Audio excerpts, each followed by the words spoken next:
Alright, what's going on, fam? Welcome to a brand new YouTube video. Thank you so much for joining me again for another video. So right now it's Friday. I just got done with work and I figured I need to do this video right now, ahorita. Why is that?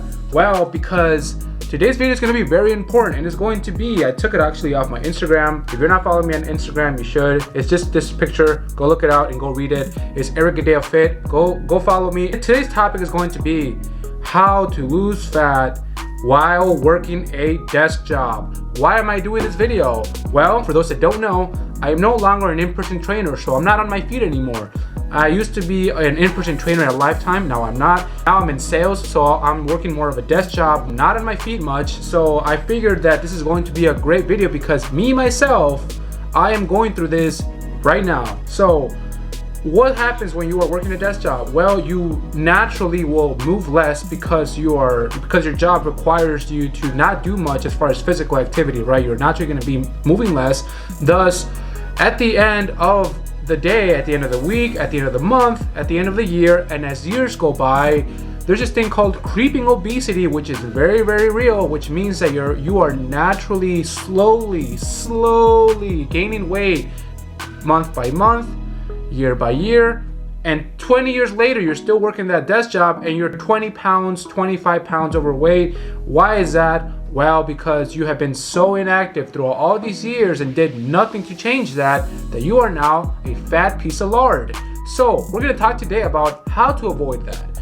And I'm going to be going over 3 to 4 tips that I have found that are very useful. I do this, I proactively have been doing this, and it has been helping. The number one thing is, if you're working from home, this is going to be even easier for you to do, is you need to get a standing desk, okay? So I actually do not have a standing desk and I'm going to get one, but if you are looking for desks, I would recommend investing a little bit more money in getting a standing desk.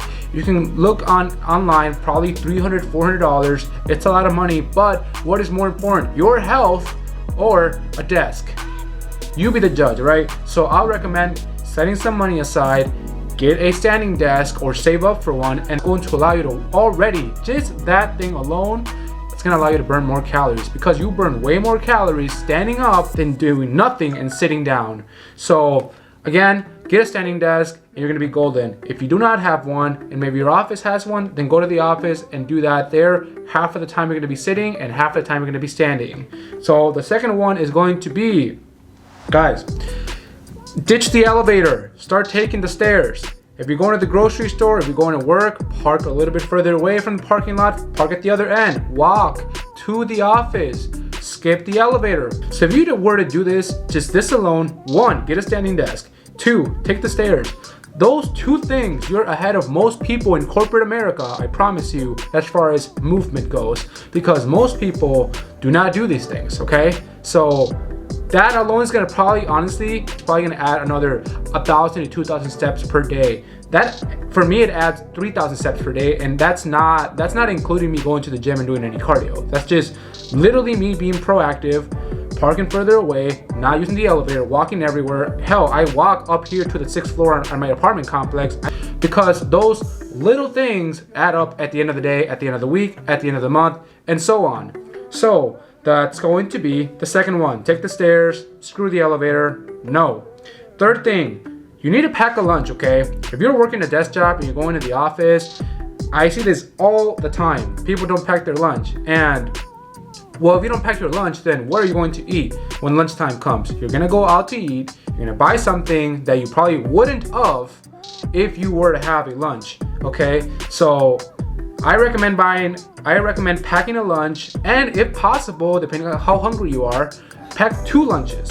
So for me, I usually get hungry every 3.5 to 4 hours, so I pack a noon lunch, and then I pack a 4 o'clock dinner, or my meal, or my third meal, right?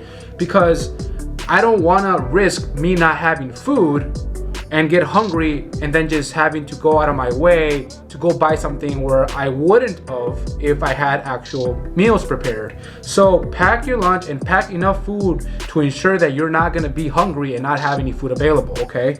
That is the third one, okay? And the fourth one, guys, I see this all the time also.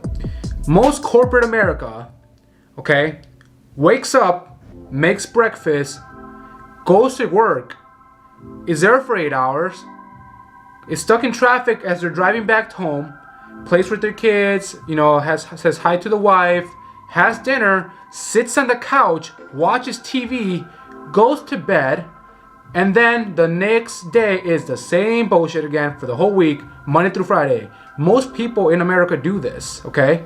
So you need to be the 1% that does not do this, okay? So what you are going to do, because you're smart, you're going to wake up, make some breakfast, pack your gym bag, if preferably pack it the night before, drive to work, and after work, you're gonna drive to the gym, do your weight training, do your cardio, and then you're gonna go home. Because if you don't do this, the chances of you going to the gym once you're home, and once you're hungry, and once you're tired, fatigued, I'm in sales, so if you're working a sales job, you know what I mean, you know, you're not gonna go to the gym, bro. Once that sunset goes down, game over, se acabó. Nothing, not gonna happen. So be prepared, be proactive, do these things so that once you're done with the gym, you're done. Okay, you can go home, you can relax, and then do your thing. Good, but then you're done. You don't have to think, oh, I have to go to the gym now. Oh, I have to eat a meal. Oh, I have to prepare my bag. I have to do cardio. You're not gonna do that bullshit. You're not gonna do it. We all know that, so don't lie to yourself. Those are the 4 things, okay? The 5th thing is, assuming that you're doing all these things, or at least most of these things, once you're at the gym, you're gonna do your cardio after your weight training session. That's the 5th one. You need to do your cardio. Why? Because you're at the office and you're sitting most of the day. And even if you do have a standing desk, you're not moving around, you're just standing. So you need to add cardio in addition to your weight training, thus going to allow you to burn more fat naturally. So what I recommend is 30 minutes or 35 minutes Monday through Friday. Since that's your regular work week, you're gonna do that as your regular work week. Everything that you do during the week, you're gonna do this thing, you're gonna add it on to your regular work week as if it was part of your work, okay? That's the only way it's gonna become a habit. If you do these things, I promise you, you're gonna start burning some fat and you're gonna start thanking me later. So guys, that is the end of the video. Thanks so much for watching. If you guys enjoyed it, make sure to give this video a thumbs up button because I feel like this is going to allow you to start getting results. And if you don't believe me, then just try it and then talk to me, okay? So anyways, I love you guys. Have a great freaking weekend and peace out.